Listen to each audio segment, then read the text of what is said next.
Welcome, today in front of me OPPO A54s, and I'll show you how to hide developer options on this device. So first you should go into the settings application, and after that scroll down to the additional settings.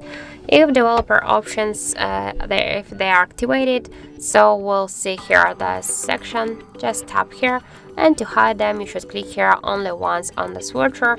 Now you can see that all of the options they are blocked. And when we'll go back here, we can see that the developer option section is gone. So that's it. Thank you for watching, and if you find this video helpful, don't forget to leave a like, comment, and to subscribe our channel.